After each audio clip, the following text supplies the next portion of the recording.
Selamat siang Pak, perkenalkan nama saya Roli Claudia Panggabean dengan NIM 11S24005 dari Prodi Informatika. Pada kesempatan ini saya akan mempresentasikan tugas kelompok mata kuliah sistem operasi. Nah, pada kesempatan ini di sini kita mempunyai tugas pemrograman untuk membuat metode dasar dalam sinkronisasi, yaitu semafor, conditional variable, dan mutual exclusion. Nah, di sini terdapat yang pertama sinkronisasi dengan semafor. Nah, di sini fungsi semafor dijelaskan secara teoritis, dan kemudian ini adalah kode program yang akan saya jelaskan. Nah, di sini terdapat include studio.h, include pattern.h, dan include semaphore.h. Nah, pada baris ini merupakan mengimpor pustaka standar input atau output studio.h, pustaka untuk membuat dan mengelola thread PSOIX, dan pustaka untuk menggunakan semaphore. Nah, pada bagian yang ini yaitu void myFaq1, void myFaq2, dan seterusnya. Ini merupakan mendeklarasikan prototipe fungsi untuk dua thread. Nah, di mana di sini ada buf 13 adalah share memory atau sumber daya bersama yang rentan terhadap race condition. Kemudian di sini terdapat semtmutex yang merupakan variabel semafor bernama mutex. Kemudian pada baris ini, nah di sini terdapat integer main, yaitu di sini terdapat pthread thread 1 dan thread 2 yang di sini merupakan membuat identifier untuk dua thread, yaitu seminit yang menginisialisasi semafor angka 0. Berarti semafor ini hanya digunakan antar thread di dalam satu proses yang sama, dan angka 1 adalah nilai awal semafor, yang artinya pada awalnya ada satu kunci yang tersedia. Kemudian untuk create, untuk baris pthread create dan join, destroy, dan return 0. Nah, pthread create merupakan menjalankan fungsi myFaq1 di thread 1 dan myFaq2 di thread 2 sambil mengirim pesan message 1 dan message 2 sebagai argumen. Nah, pthread join ini memblokir fungsi main agar menunggu kedua thread selesai dieksekusi sebelum program utama berhenti. Dan destroy menghapus semafor dari memori setelah selesai digunakan. Nah, selanjutnya kita masuk pada bagian ini. Nah, di sini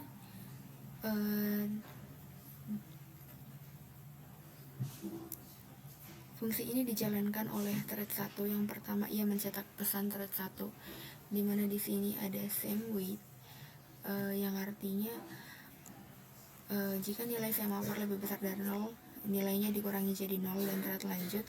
Kemudian di sini terdapat sprint buf yang memasukkan string hello direct ke variabel global buf. Kemudian sempost di sini mengembalikan nilai semafor menjadi 1, dan pthread exit mengakhiri thread.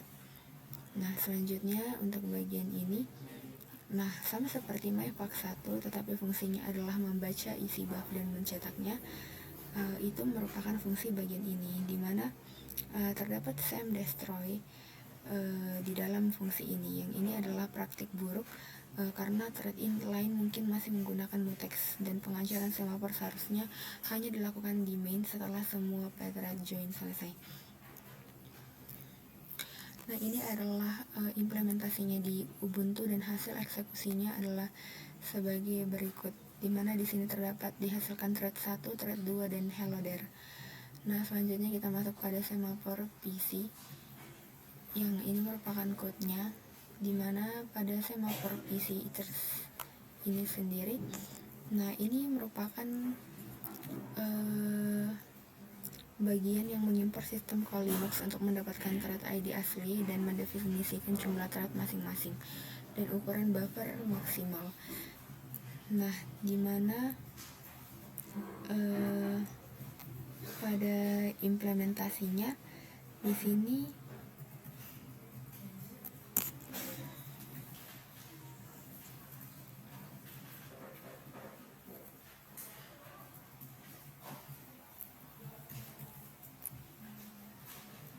terdapat unsigned integer 0 dan unsigned integer out sama dengan 0 dan integer buffer size.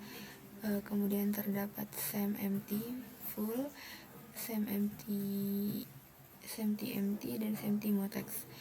Nah, ini adalah indeks untuk memasukkan data, di mana out merupakan indeks untuk mengambil data, buffer array yang menampung data, empty menghitung berapa banyak slot kosong di buffer, dan full menghitung berapa banyak slot yang sudah terisi data. Dan mutex di sini memastikan hanya satu thread yang memanipulasi variabel in, out, dan buffer secara bersamaan.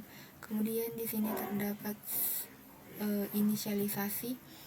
Awal adalah kunci dari algoritma ini. Nah, jika empty di set kelima, berarti prosedur diizinkan melakukan produksi minimal 5 kali berturut-turut sebelum diblokir. Nah, kemudian di sini juga terdapat bagian ini, dimana ini adalah fungsi-fungsi untuk membuat 4 thread prosedur dan 4 thread consumer secara bersamaan, dan semuanya akan merebut mengakses buffer. Kemudian di sini terdapat label prosedur, di mana label prosedur dipakai untuk infinite loop dengan instruksi goto, di mana di sini terdapat same wait, di mana same wait ini merupakan prosedur mengecek apakah ada slot kosong. Kemudian same wait ini mengunci critical section.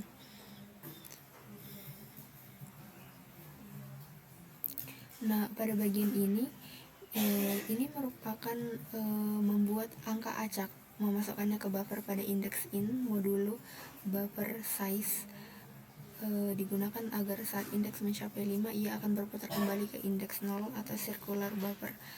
Kemudian di sini juga terdapat sempos mutex, sempos full, dan goto produce, di mana ini merupakan melepas kunci critical section, di mana di sini sempos menambah nilai semafor full sebanyak 1, kemudian sinyal membangunkan konsumer yang mungkin sedang tertidur karena menunggu buffer terisi, dan goto prosedur mengulang proses dari awal.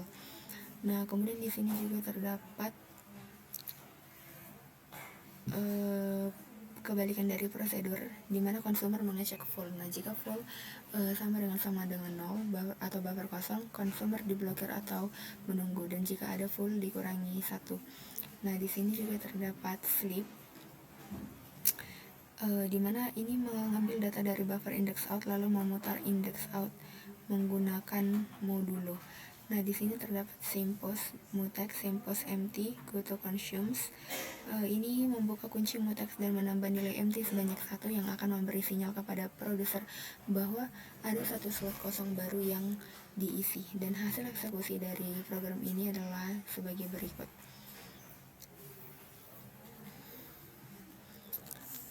Nah, selanjutnya kita masuk pada sinkronisasi dengan conditional variable. Nah, seperti yang sudah dijelaskan di sini pada bagian materi. Nah, metode dengan conditional variable memungkinkan sejumlah thread menunggu hingga thread lain selesai. Nah, jadi di sini kita akan menjelaskan code yang ada pada condition variable ini. Nah, kita dapat melihat code-nya sebagai berikut, di mana di sini terdapat integer max loops consumer count sampai integer buffer, integer full index, thread mutex, thread count, empty full. Nah, buffer 4 merupakan kapasitas buffer adalah 4, kemudian count 0 melacak jumlah item aktual di dalam buffer, pthread count, dan empty full merupakan deklarasi condition variable empty untuk kondisi buffer kosong. Kemudian di sini terdapat void prosedur consumer. Ini merupakan fungsi utilitas yang untuk memasukkan data ke circular buffer dan menaikkan nilai count, di mana get memiliki logika yang berkebalikan. Kemudian di sini prosedur harus mendapatkan mutex terlebih dahulu sebelum memeriksa variabel global count.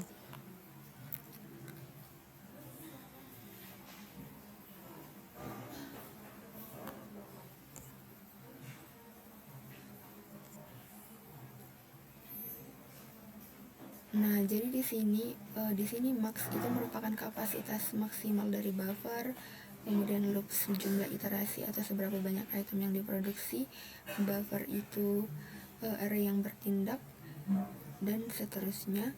Kemudian di sini terdapat fungsi bantunya tersendiri, di mana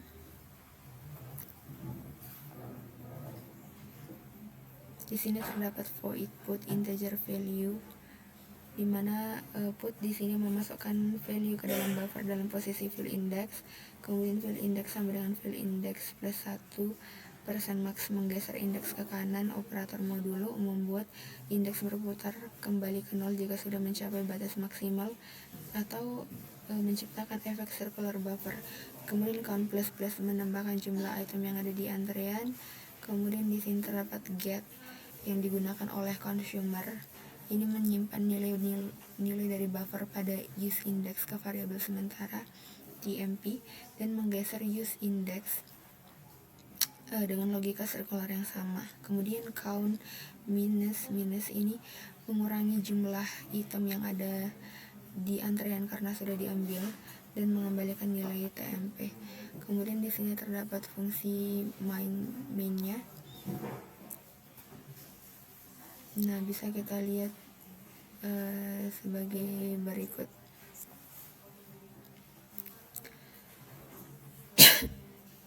Nah, di sini terdapat void prosedur di mana for i sama dengan 0, i lebih kecil dari loops i plus plus. Nah, di sini terdapat mutex null, empty null, dan pterodcon init full null. Ini merupakan mengatur kapasitor buffer atau max dan perulangan loops masing-masingnya menjadi 4.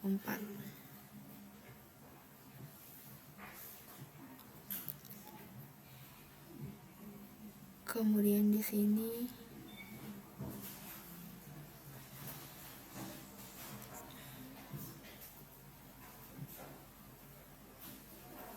terdapat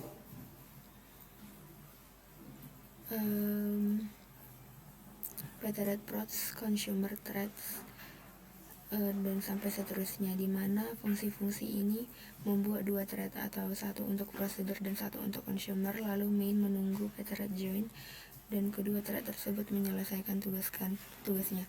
Dan di sini terdapat hancurkan mutex atau count setelah selesai, di mana di sini terdapat thread mutex destroy, thread count destroy, dan thread count destroy full. Ini mutex dan ini empty. Ini praktik yang sangat baik dalam membersihkan sumber daya sistem dengan menghancurkan mutex dan kondisi setelah semua thread selesai beroperasi. Kemudian di sini juga terdapat void prosedur, di mana prosedur melakukan perulangan sebanyak loop 4 kali. Kemudian di sini terdapat while count, di mana di sini while count sama dengan max.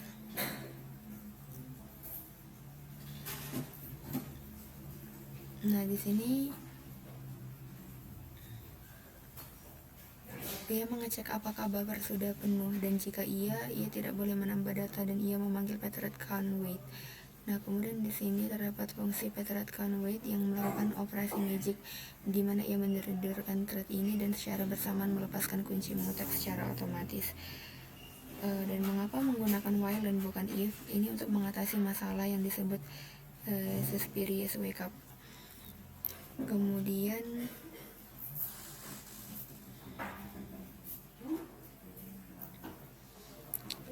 kita sampai pada bagian ini, di mana di sini terdapat void consumer yang sama seperti prosedur. Consumer harus mengambil kunci mutex sebelum memeriksa atau mengubah data. Kemudian di sini terdapat consumer mengambil data dengan get, di mana thread count signal, dan empty di sini consumer memberi sinyal atau membangunkan. Di sini prosedur ini seperti berteriak Prosedur baru saja mengambil data dan sekarang ada slot kosong di buffer. Nah,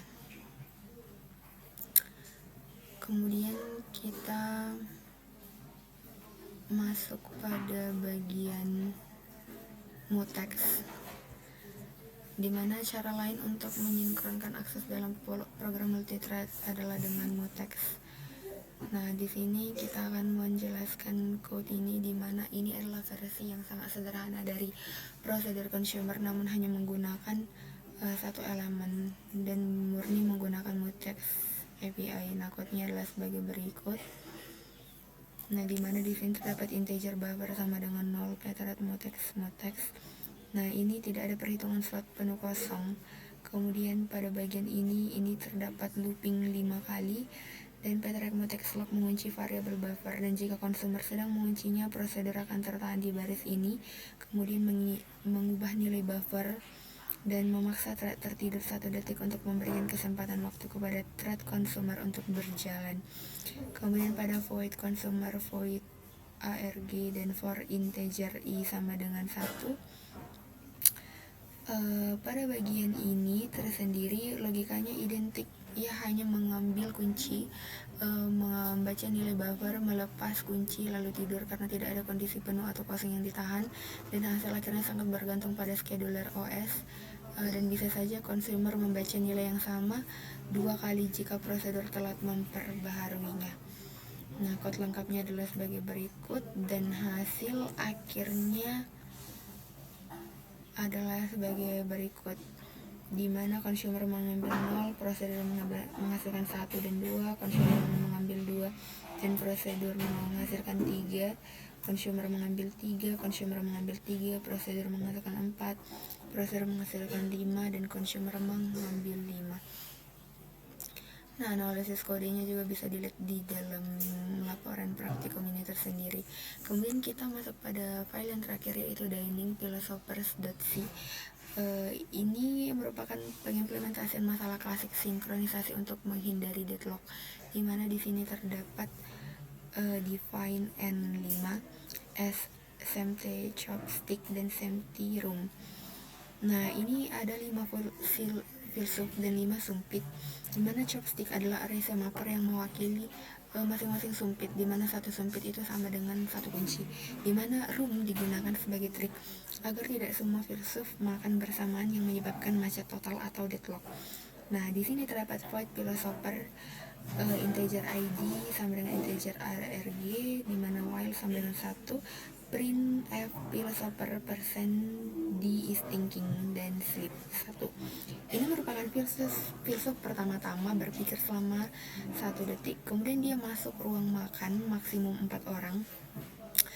Ini adalah baris paling krusial karena di main room diinisialisasi dengan nilai n1 yaitu 4, maka hanya 4 filsuf yang bisa melewati baris ini, dan filsuf kelima akan diblokir di luar ruang makan. Ini memastikan setidaknya satu filsuf di dalam ruangan akan selalu mendapatkan 2 sumpit, karena ada 4 filsuf yang merebutkan 5 sumpit atau 5 kunci tadi. Nah, di sini kita mengambil sumpit kiri, di mana terdapat same with chopstick id, print f philosopher, dan %pick left chopstick. Nah, di sini filsuf mengambil sumpit di kirinya atau sesuai ID-nya, lalu sumpit di kanannya ID plus 1 dengan skema melingkar %n. Kemudian di sini terdapat makan, di mana printf philosopher %d is eating, ID sleep 2, dan kemudian letakkan sumpit sempos chopstick chopstick ID plus 1.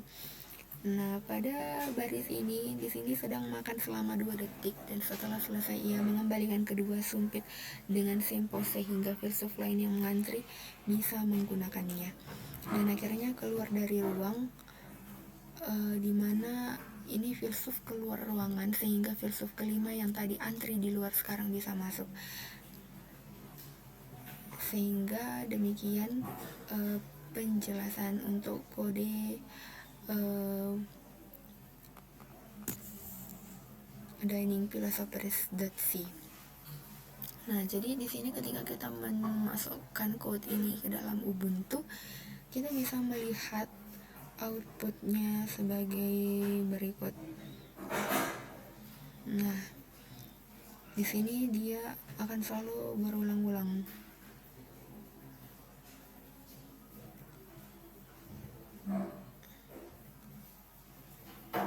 Seperti itu, dan kita bisa melihat analisis code-nya dalam laporan praktikum ini. Dan kesimpulan teknis dari kode ini adalah solusi yang sangat stabil karena mutual exclusion terpenuhi melalui semafor chopstick, di mana tidak ada dua filsuf memegang sumpit yang sama, dan progresnya terjamin karena penggunaan semafor room yang membatasi jumlah orang sehingga tidak ada deadlock. Di mana tadi ketika terdapat 5 filsuf, di sini ditampung itu hanya ada 4 filsuf, maka satu filsuf akan di luar menunggu sampai 4 filsuf ini selesai makan. Nah, kemudian di sini terdapat bebas starvation, di mana secara teoritis jika penjadwalan sistem operasi adil, setiap filsuf pada akhirnya akan mendapatkan giliran makan karena durasi makan yang terbatas, yaitu sleep 2, karena setiap filsuf tadi makan terdapat durasi waktu yang artinya filsuf di luar yang menunggu akan kedapatan makan juga. Baik, demikian presentasi yang dapat saya lakukan pada siang hari ini. Apabila ada tutur kata yang salah dan kekurangan dalam penjelasan materi praktikum kali ini, saya memohon maaf, sehingga pada praktikum selanjutnya dapat saya perbaiki menjadi lebih baik lagi. Demikian dari saya, sekian dan terima kasih. Shalom.